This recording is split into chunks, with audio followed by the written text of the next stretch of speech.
So you like Damacy, huh? That must mean you play way too many video games and just stare at anime girls all day, because that's all this show is. One big video game world and a whole lot of anime girls.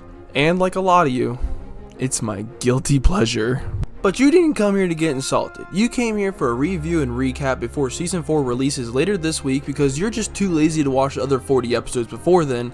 But don't worry, I get it. I'll help you out. Let's get into this. Season 1. This is by far my favorite season of Is It Wrong to Pick Up Girls in a Dungeon. Our MC Bell is the grandson of the god Zeus, and he sets out to become an adventurer, and he just sucks at it tremendously. He literally starts the show with almost dying, but he gets rescued by this beautiful woman named Eyes and falls for her.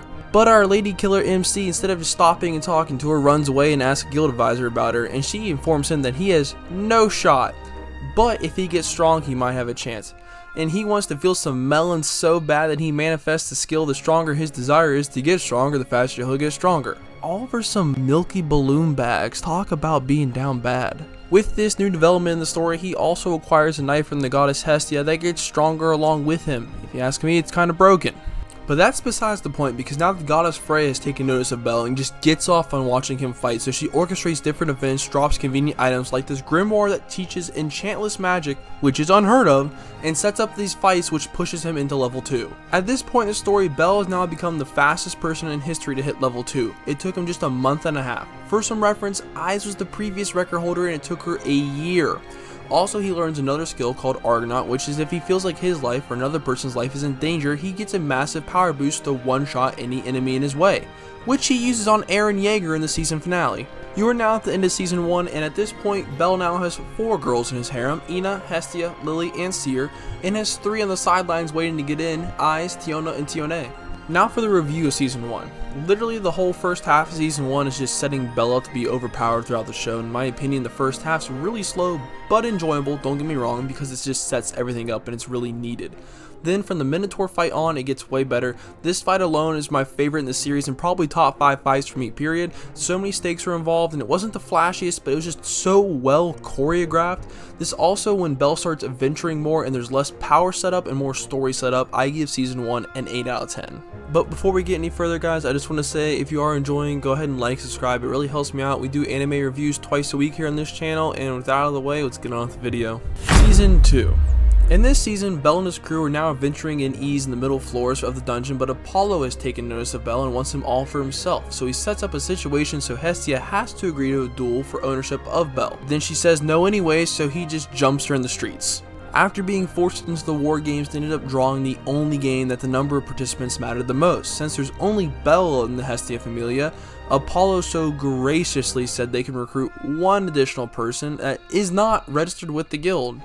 Thanks, Apollo. So Hermes goes and finds the only person they can find, Ryu, who's an ex-blacklisted adventurer who works at a tavern, and while this is happening, Bell's friends are going to their respective familias asking to quit so they can join the Hestia Familia and help Bell out, and while this is happening, Bell's off with Eyes having some alone time with Tiona. After Bell's training arc with these baddies, him and his familia set up a plan for him to sneak in to where he blows the entire base up with his ability, clocks this guy with daddy issues in the face, and wins the war game. Ding ding ding, Bell's now level 3 and it only took him 2.5 months. Is he overpowered or broken? The world may never know. Fast forward a little bit and Mikoto goes looking for a friend in the red light district. Bell and the others follow her. Bell gets nabbed by some Amazonians in the Ishtar Familia and they're taking them back to their base so they can have their way with him. Oh no, what will Bell ever do?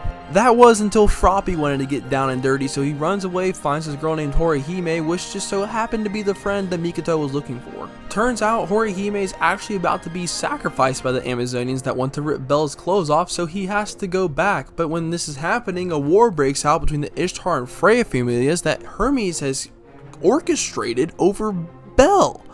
Could you imagine having 2 goddesses of love fighting over you that look like this? But the war quickly comes to an end when Ishtar gets pimp slapped off a cliff and Froppy gets bonked on the noggin, and they save Horihime in the end, and she becomes a part of the Hestia Familia. You are now at the end of season 2, and at this point there's possibly 6 girls in the harem. I don't know, there could be more at this point. I literally can't even keep track of all of them. For my review of Season 2 of DanManchi, I say it's my second favorite season. It has less downtime than Season 1, has more action-packed scenes, however I prefer the show had more dungeon-based fighting and not fighting between the familias in the city. That's the only reason I say this is my second favorite. It also sets up the entire thing of the 3 great quests and Hermes' plan to have Belle become the hero of Arario and defeat the Black Dragon, which I think will play into a big part of Season 4. Overall, I think Season 2 is just as good as Season 1 at an 8 out of 10, and I just prefer Season 1's plot, so that's why I say it's my favorite. Season 3. In this season, Belle and his friends are now venturing further in the dungeon, and when Belle stumbles across a helpless, friendly little monster, he saves her from the adventurers that are chasing her and brings her back to the Familia home and names her Wiener. The Familia starts to talk about what to do with Wiener as she overhears them and thinks she's become a burden, so she runs off into town where she causes a scene.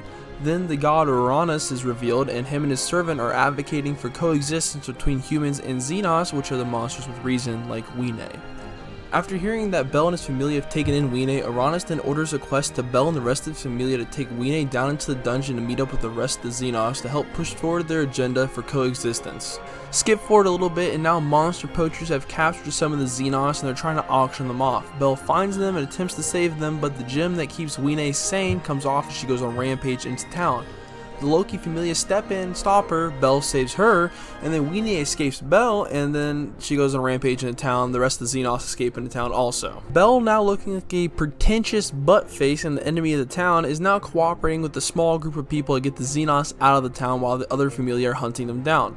When they make it to the entrance, Hermes then holds the Xenos hostage and forces some of them to go sacrifice themselves to Belle so he can defeat them and reclaim his honor and favor to the town. But Belle refuses to strike the Xenos down. That is until the Minotaur from Season 1 strolls in for a rematch and refuses to back down and forces Belle to fight. He then proceeds to absolutely thrash Belle and leaves. That's where the season ends. For my review of Season 3 of DanManchi, this is the worst season in my opinion. I think it had the most downtime. I didn't really like the idea to begin with, so I'm kind of biased at this. The entire point of this season, in my opinion, was to show that Belle does not bow down to the will of the gods, and is shown when he defies Hermes and Uranus' will and does what he believes is right.